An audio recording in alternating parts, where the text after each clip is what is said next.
ومن أعرض عن ذكري فإن له معيشة ضنكا ونحشره يوم القيامة أعمى ومن أعرض عن ذكري فإن له معيشة ضنكا. Dan barang siapa yang berpaling dari mengingatku, maka sesungguhnya dia akan menjalani kehidupan yang sempit dan sulit. Wa nahsyuruhu yaumal qiyamati a'ma. Dan kami akan mengumpulkannya pada hari kiamat kelak dalam keadaan buta. Banyak sekali pelajaran yang indah yang kita bisa petik dari ayat yang suci ini. Yang pertama dari ayat waman a'rada an dzikri, dan barang siapa yang berpaling dari mengingatku. Ya, ini sebenarnya lawan ya, dari ayat sebelumnya, yaitu famanittaba'a hudaya fala yadillu wala yashqa. Barang siapa yang mengikuti petunjukku, maka dia tidak akan sesat dan tidak akan celaka. Di sini waman a'rada an dzikri, barang siapa yang berpaling dari mengingatku. Ya, lawannya adalah orang yang mengikuti petunjukku.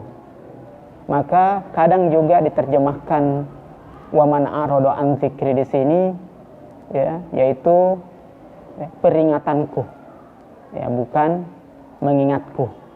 Ya, tetapi kedua-duanya ya benar dan memiliki makna yang ya sama ya, karena ketika disangkutkan dengan ayat sebelumnya yaitu mengikuti petunjukku, kemudian ayat berikutnya yang kita bahas sekarang ini yaitu berpaling dari ya mengingatku, nah petunjuk ya bisa masuk kategori peringatan.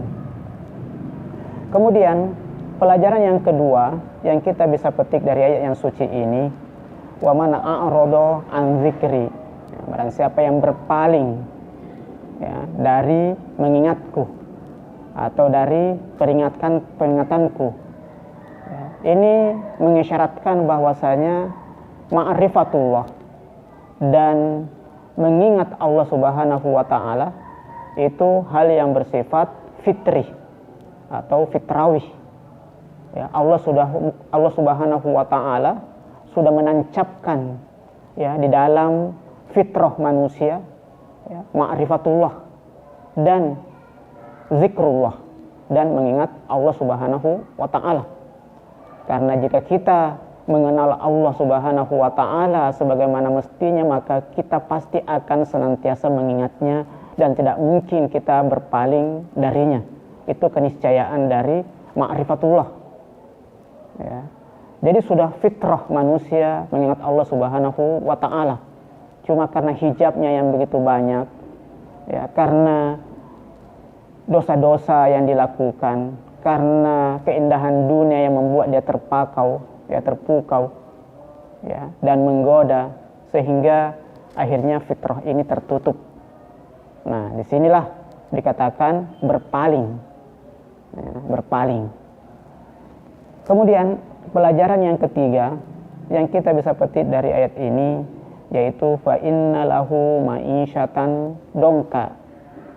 Ya, kata-kata dongka. Dongka itu adalah masdar dari donuka. Ya, masdar atau kata jadian ya dari donuka yang berarti sempit. Ya, atau sulit.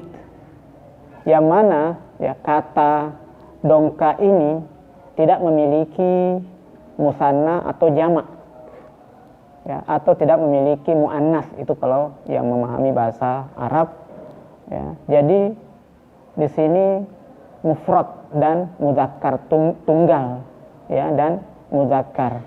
Mau mengatakan ma'isyatun ya dongka, tetap apa ma'isyatun dongkun ya, ma'isyatan dongka ya, bukan lagi dongkatan. Ya.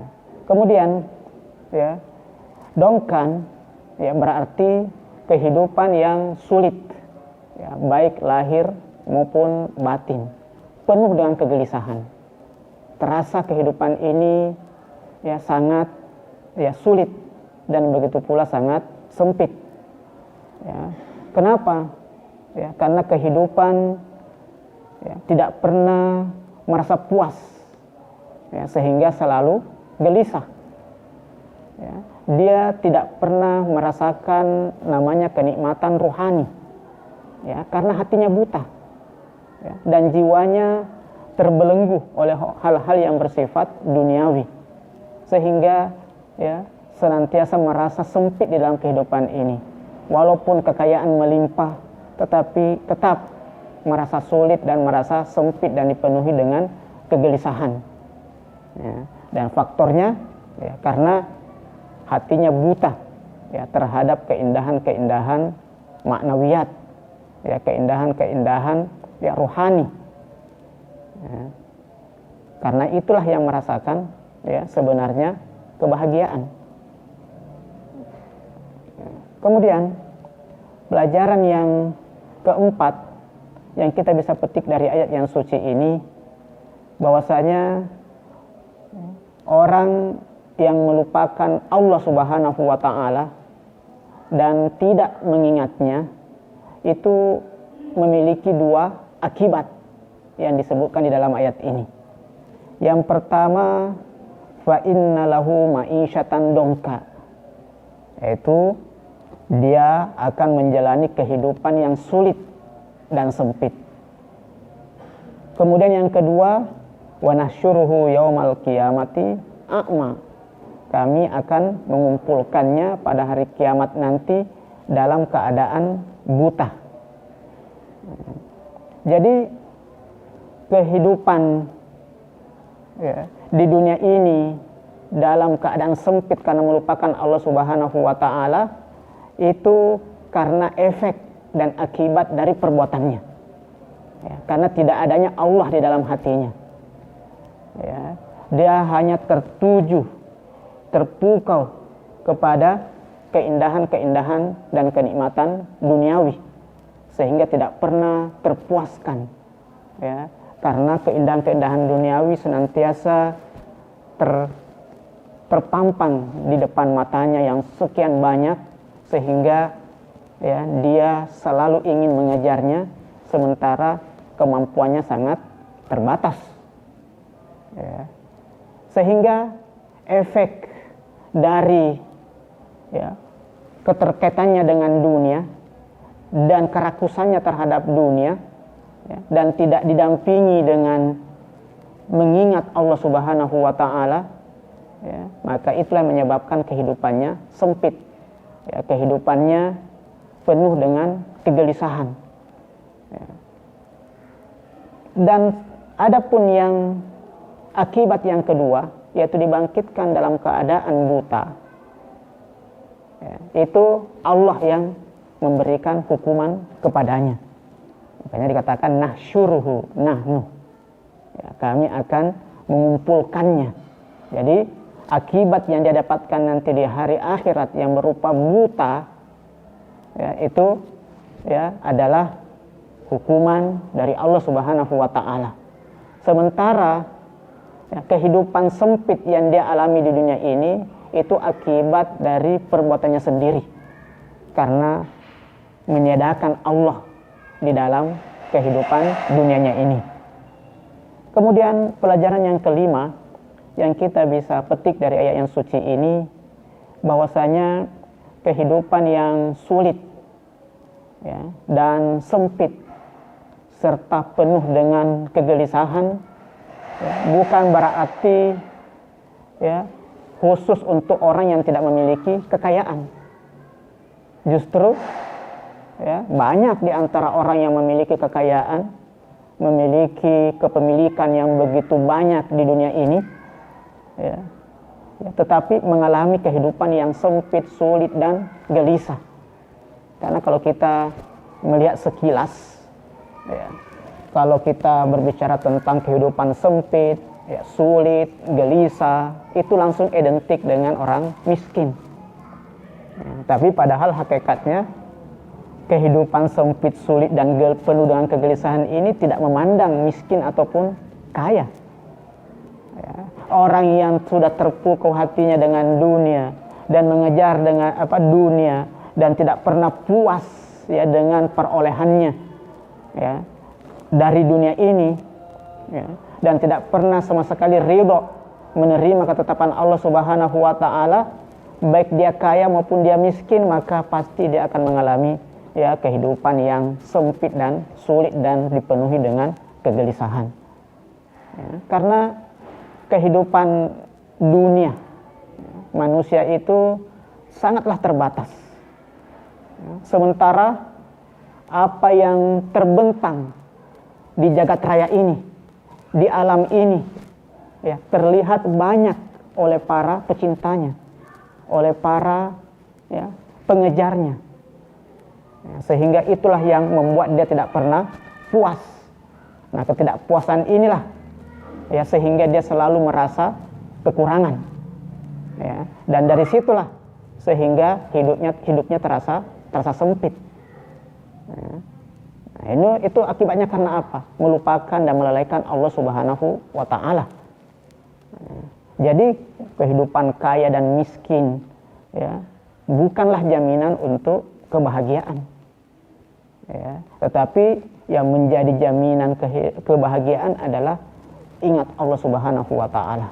Maka pelajaran yang keenam yang kita bisa petik dari ayat yang suci ini, bahwasanya kehidupan yang tenang dan indah dan manis itu adalah kehidupan yang diisi dan dipenuhi dengan mengingat Allah Subhanahu wa taala dan mengikuti petunjuk-petunjuknya. Itulah ya kehidupan yang sejahtera. Itulah kehidupan yang indah dan yang manis. Apakah dia kaya atau miskin, ketika hidupnya dipenuhi dengan ingat kepada Allah Subhanahu wa taala dan senantiasa mengikuti petunjuk-petunjuk Allah Subhanahu wa taala dan peringatan-peringatan Allah Subhanahu wa taala yang disampaikan oleh nabinya, oleh utusannya, oleh kitab sucinya, ya, maka dia akan mendapatkan jaminan kehidupan yang bahagia dan tenang. Kemudian pelajaran yang ketujuh yang kita bisa petik dari ayat yang suci ini, bahwasanya kehidupan duniawi itu harus senantiasa kita dampingi dengan maknawiyat. Pernah juga di tadabbur sebelumnya saya sampaikan ya, pelajaran ini, bahwasanya ketika kehidupan duniawi ya tidak dibarengi dengan maknawiyat, maka dia akan membuat ya manusianya ini lalai dari Allah Subhanahu wa taala. Dia akan membuat manusia ini tenggelam di dalam cinta dunia sehingga dia makin jauh dari sumber kebahagiaan, yaitu Allah Subhanahu wa taala, makin jauh dari sumber kebenaran, yaitu Allah Subhanahu wa taala, makin jauh dari sumber kesejahteraan, yaitu Allah Subhanahu wa taala. Mengejar kesejahteraan di dunia sementara kesejahteraan itu ada di Allah Subhanahu wa taala. Mengejar kebahagiaan di dunia padahal kebahagiaan itu bermuara dari Allah Subhanahu wa taala. Makin terpukau hati kita kepada dunia, makin jauh kita dari Allah Subhanahu wa taala yang merupakan sumber ya kebahagiaan dan kesejahteraan. Ya, jadi kehidupan dunia ya tidak ada larangan untuk ya kita ya geluti, tetapi harus didampingi dengan maknawiyat, harus didampingi dengan agama, harus didampingi dengan spiritual, harus didampingi dengan akhlakul karimah, harus didampingi dengan ilmu dan ma'rifatullah, harus didampingi dengan pesan-pesan dan wasiat-wasiat Al-Quran dan Kanjeng Nabi Rasulullah Shallallahu Alaihi Wasallam. Jangan sampai kita bergelut di dalam dunia ini dan mengejar urusan dunia dan tidak didampingi oleh hal-hal yang bersifat maknawiyat, tidak didampingi dengan agama suci yang diajarkan oleh Rasulullah Shallallahu Alaihi Wasallam. Kemudian pelajaran yang ke-8 yang kita bisa petik dari ayat yang suci ini, bahwasanya hakikat ya pada hari akhir itu akan tersingkap. Ya.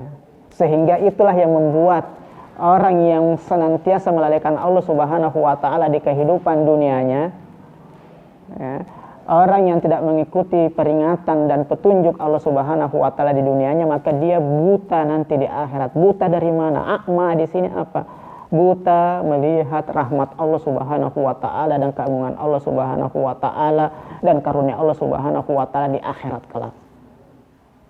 Dia tidak melihat keindahan Allah Subhanahu wa taala. Dia tidak melihat keagungan Allah Subhanahu wa taala. Dia tidak melihat rahmat Allah Subhanahu wa taala. Dan inilah kerugian yang sangat besar. Kerugian yang sangat-sangat besar yang dialami oleh manusia di saat dia tidak bisa melihat keagungan Allah Subhanahu wa taala, di mana saat ya hakikat itu sudah tersingkap, yaitu di akhirat kelak. Wa kasyafna anka gitoak. Kami membuka ya tirai-tirai yang menutupi mata kalian sehingga hakikat bisa nampak. Di akhirat kelak yang kita harapkan adalah bisa langsung melihat keagungan Allah Subhanahu wa taala dan keindahannya dan rahmatnya. Namun karena kita buta, akhirnya kita tidak bisa melihat, dan itulah kerugian dan ketersiksaan yang sangat besar. Karena kita tidak bisa merasakan betapa agungnya dan betapa cintanya Allah Subhanahu wa taala. Kemudian pelajaran yang ke-9 yang kita bisa petik dari ayat yang suci ini, bahwasanya orang yang mengenal Allah Subhanahu wa taala dan senantiasa mengingatnya ya, dan senantiasa mengikuti petunjuk-petunjuknya, mengikuti peringatan-peringatannya ya, maka dia akan yakin bahwasanya ya kehidupan itu yang ada di sisi Allah Subhanahu wa taala ya, yang diinginkan oleh Allah Subhanahu wa taala, yang dibimbing oleh Allah Subhanahu wa taala, yang diarahkan oleh Allah Subhanahu wa taala adalah kehidupan yang tidak terganggu sama sekali dengan kematian. Kehidupan yang tidak ada kefanaan di dalamnya. Kehidupan dunia ya terganggu dengan adanya kematian. Ya, terganggu dengan harta-harta dunia ini ya dengan kefanaannya. Sehingga itulah yang membuat manusia senantiasa gelisah. Takut dia mati. Takut dia meninggalkan hartanya ataupun hartanya meninggalkannya. Ada kegelisahan, tetapi orang yang senantiasa mengingat Allah Subhanahu wa taala dan mengenal Allah Subhanahu wa taala, taat menjalankan petunjuk-petunjuk dan peringatan-peringatannya, maka dia akan yakin kehidupan yang Allah inginkan itu ya, kehidupan yang ada di sisi Allah Subhanahu wa taala itu adalah kehidupan yang abadi, kehidupan yang hakiki, kehidupan yang tidak terganggu dengan kematian dan kefanaan, kehidupan yang mulia yang tidak ada sama sekali kehinaan di dalamnya. Tetapi kehidupan dunia, orang mengejar kemuliaan dengan dunia, tetapi satu sisi dia dipenuhi kekhawatiran ya, harga dirinya jatuh, kekhawatiran, ketakutan, terhinakan dan lain sebagainya. Tetapi kehidupan di sisi Allah Subhanahu wa taala ya, yang diinginkan oleh Allah Subhanahu wa taala ya adalah kehidupan yang mulia yang tidak ada kehinaan di dalamnya sedikit pun. Kehidupan yang memiliki kebahagiaan yang abadi tanpa ada kesedihan sedikit pun di dalamnya. Tetapi kehidupan dunia ya yang kosong dari ingatan kepada Allah Subhanahu wa taala, maka ya kehidupan yang tidak mungkin bisa memberikan kebahagiaan yang abadi, karena di dalamnya akan banyak kesedihan dan ketakutan dan kegelisahan yang mendampinginya. Kemudian pelajaran yang ke-10 yang kita bisa petik dari ayat yang suci ini, bahwasanya kekayaan ya dan kekurangan harta itu bukanlah hal yang bernilai di dalam Al-Qur'an. Al-Qur'an tidak menyebutkan di sini ada nilai plus dan ada nilai istimewa ya terhadap kekayaan. Tidak ada. Ya, kekayaan dan kekurangan harta ya dunia tidak memiliki nilai apa-apa di dalam Al-Quran, begitu pula juga di dalam Islam. Tetapi yang bernilai khususnya yang ditegaskan dalam ayat ini adalah mengingat Allah Subhanahu wa ta'ala, mengikuti perintah-perintahnya dan petunjuk-petunjuknya, begitu pula peringatan-peringatannya. Mungkin ini yang kita sampaikan pada kali ini. Mudah-mudahan ada manfaatnya Masih banyak pelajaran-pelajaran indah yang kita bisa petik dari ayat ini, tapi karena dibatasi waktu. Wassallallahu ala Muhammad wa ali Muhammad. Wassalamualaikum warahmatullahi wabarakatuh.